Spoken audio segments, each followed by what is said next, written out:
Máxima expectativa en Nueva York, pero vamos a analizar este tema con Martín Rodil, presidente del Consejo Venezolano Americano de Liderazgo. Gracias por estar con nosotros, bienvenido. Muchísimas gracias, Joely. Muchas gracias por la invitación, un gran placer. Hay una máxima expectativa respecto al pronunciamiento que puede ofrecer en unos minutos Nicolás Maduro, porque se ha puesto sobre la mesa en el seno de la Organización de Naciones Unidas este debate de la crisis en Venezuela y por supuesto también la intervención militar en el país. El presidente Donald Trump dice que es una propuesta abierta y paralelo a eso la Corte Penal Internacional ha recibido una denuncia de 6 países que están denunciando a Nicolás Maduro por la comisión de delitos de lesa humanidad. En ese contexto es en el que se va a desarrollar este pronunciamiento de Nicolás Maduro. ¿Qué es lo primero que tenemos que observar? La importancia de este pronunciamiento. Bueno, Joely, de verdad que son muchos temas sobre los que hay que prestar atención en este momento, pero en definitiva no hay ninguno más importante que la denuncia que formalizan 6 países, Argentina, Colombia, Canadá, Perú, Chile y Paraguay, ante la Corte Penal Internacional solicitando la apertura de una investigación por violaciones de derechos humanos, detenciones arbitrarias, asesinatos, ejecuciones extrajudiciales, en otras palabras, denunciando que el Estado venezolano a la cabeza de Nicolás Maduro es un Estado que ha cometido crímenes de lesa humanidad. No es todos los días que 5 países en cualquier lugar del mundo se reúnen para denunciar a otro país que esté cometiendo estas violaciones. Esto desnuda a la dictadura de Nicolás Maduro como lo que es, como una dictadura brutal que viola los derechos humanos, que es capaz de someter a su propia población a vejámenes, a violaciones, a abusos, a la hambruna que la está sometiendo. Y esto de alguna u otra manera está conectado con la posición de Estados Unidos y otros países del mundo que empiezan a convencerse de que la única salida que queda después de haber agotado todas las vías diplomáticas y las vías políticas que hasta ahora se han intentado es el uso de la fuerza.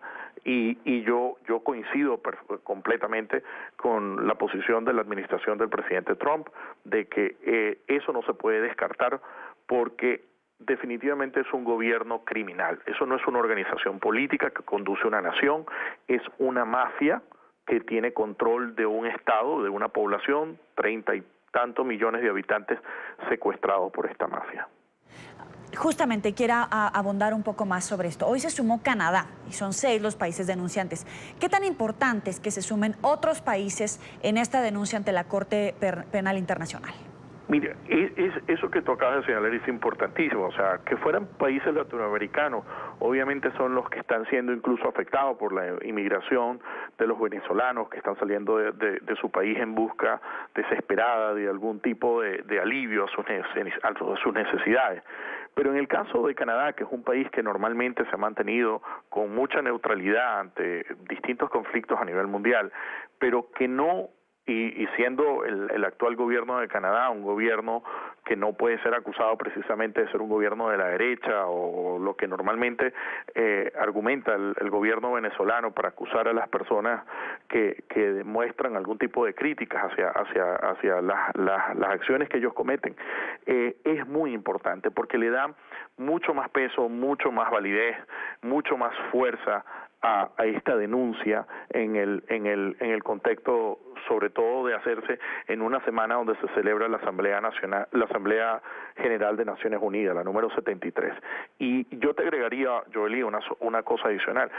Hay que destacar el gran trabajo que ha hecho el secretario general de la Organización de Estados Americanos, el señor Luis Almagro, que junto a otras autoridades con una larga trayectoria en el ámbito de protección por los derechos humanos a nivel mundial, han logrado crear este informe que ha sido pieza fundamental para que estos 6 países lo usen en su denuncia en la Corte Penal Internacional. Lo ha hecho también José Miguel Vivanco.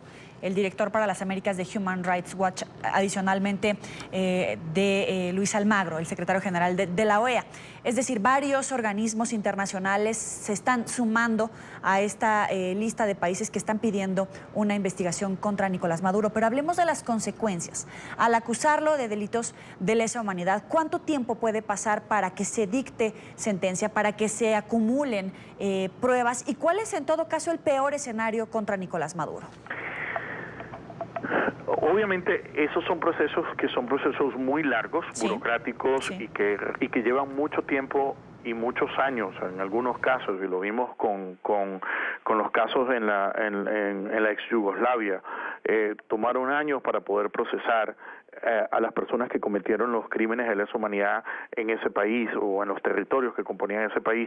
O sea que no podemos pensar que esta denuncia es una vía rápida para someter a Nicolás Maduro y a todas las personas que colaboran con él en la violación de derechos humanos de forma inmediata a la justicia internacional. Sin embargo, esto tiene unos impactos de otro orden, más allá del impacto propio del proceso legal que va a generar esta denuncia y la activación de estas investigaciones, que es que empieza a crear y va en la dirección de crear consenso en la comunidad internacional de que, además de usar estos mecanismos de denuncia ante los organismos internacionales de correspondientes, tienen que buscarse otros consensos y otras vías donde se busque la ejecución de una operación de carácter humanitario de rescate de la población venezolana que está sumergida o secuestrada por esta mafia que controla hoy en día la República de Venezuela.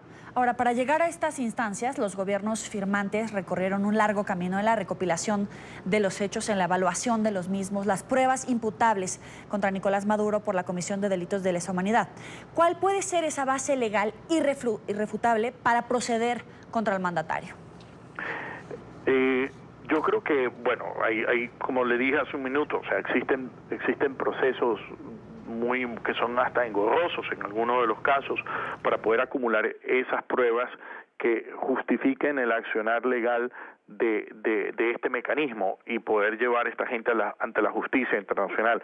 Pero yo creo que en paralelo esto va a influir y está influyendo en que otras fuerzas que saben que tienen la necesidad y la obligación de intervenir para salvar a la población de toda esta tragedia en que ha sido sumergida por esta mafia, terminará contribuyendo al aceleramiento de ese proceso. Y eso yo creo que es el más grande aporte que ha hecho esta denuncia en el corto plazo. En el largo plazo, estoy seguro que tanto los venezolanos que luchan todos los días por el rescate de su país y logren formar en algún momento un gobierno de transición, se encargarán de llevar a esta gente a donde tienen que llevarla, a La Haya, para que aclaren y paguen sus deudas adquiridas con la población venezolana y las violaciones de sus derechos humanos. ¿No es una afrenta por parte de Nicolás Maduro, incluso hasta una burla, ir a Nueva York, a la Asamblea General de la ONU, a hacer un pronunciamiento cuando avanza este proceso ante la Corte Penal Internacional y cuando está a debate la crisis y que liderazgos de todo el mundo, los mandatarios de diferentes países, se han pronunciado para rechazar la crisis humanitaria, pero también para alentar a otras naciones a actuar y de alguna manera apoyar a los venezolanos? Nicolás Maduro lo caracterizan muchas cosas, pero una de ellas es no tener ni 1% de vergüenza. O sea, él se caracteriza por su cinismo y por su crueldad, por el nivel de cinismo que es capaz de ejercer todos los días en el accionar como jefe de la mafia que gobierna Venezuela. Pero recordemos una cosa, en realidad el gobierno de Venezuela no es un gobierno, es una colonia del Estado cubano. Eso es lo que es al final del día. Esa mafia es una mafia que la controla La Habana, que la controlan los hermanos Castro o Fidel cuando estaba vivo y Raúl todavía desde donde esté en La Habana con el nuevo títere que tiene en La Habana. Entonces, la verdad es que este viaje de él a Nueva York está planeado por por los amos del cinismo mundial, que son los cubanos. Entonces, no me sorprende para nada que él se aparezca en Nueva York a hablar de proteger una población a la cual la está sometiendo a los peores tratos que Venezuela en su historia como república haya conocido alguna vez. Ahora veamos justamente esa fotografía completa, porque Díaz-Canel en efecto también está allá. Hay una medición de fuerzas geopolíticamente hablando en esta asamblea para ver quiénes podrían apoyar por un lado al régimen venezolano y quiénes podrían estar en contra e incluso quiénes podrían mantenerse al margen geopolíticamente hablando. Bueno,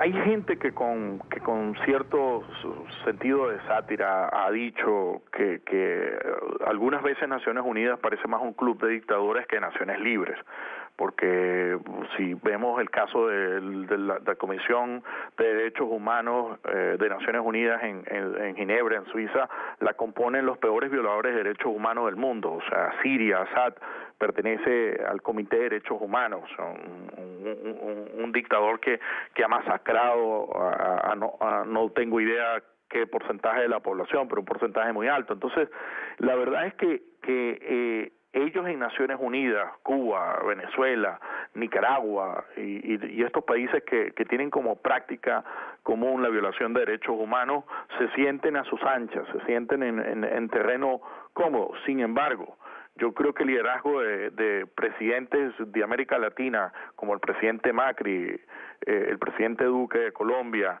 y de otros países que empiezan a ejercer sin ningún tipo de temores y complejos la denuncia de este tipo de cosas, y adicionalmente el presidente Trump, que hay que reconocerle y agradecerle su compromiso con el rescate de Venezuela, empieza a ser un problema para estos países que estaban acostumbrados a ir ahí con el mayor de los cinismos a hablar de derechos humanos cuando son los mayores violadores de los derechos humanos a nivel mundial.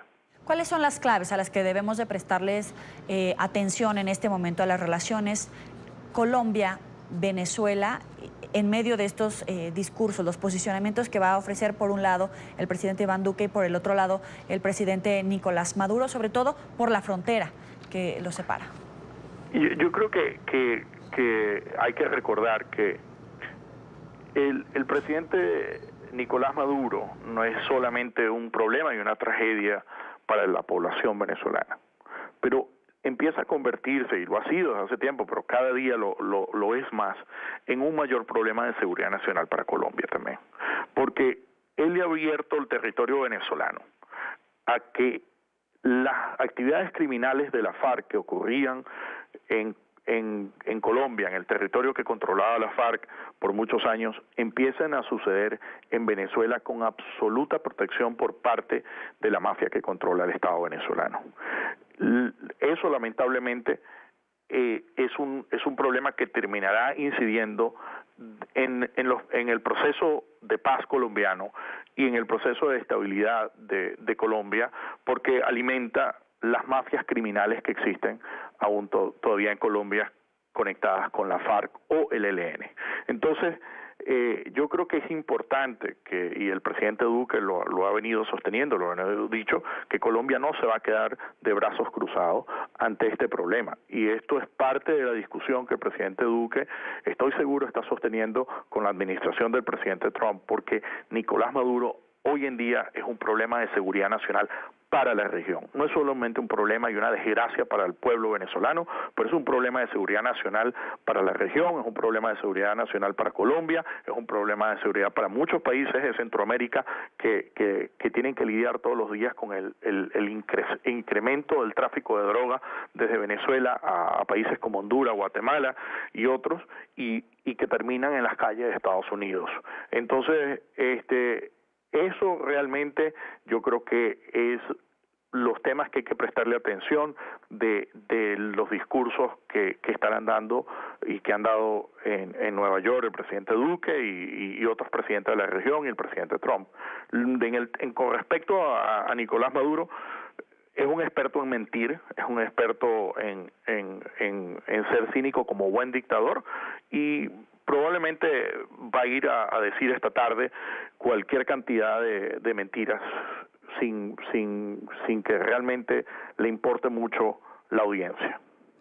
Le agradezco a Martín Rodil, presidente del Consejo Venezolano Americano de Liderazgo. Gracias por estar con nosotros aquí en la tarde de NTN 24. Muchísimas gracias, Joely. Muchas gracias por la invitación. Hasta luego.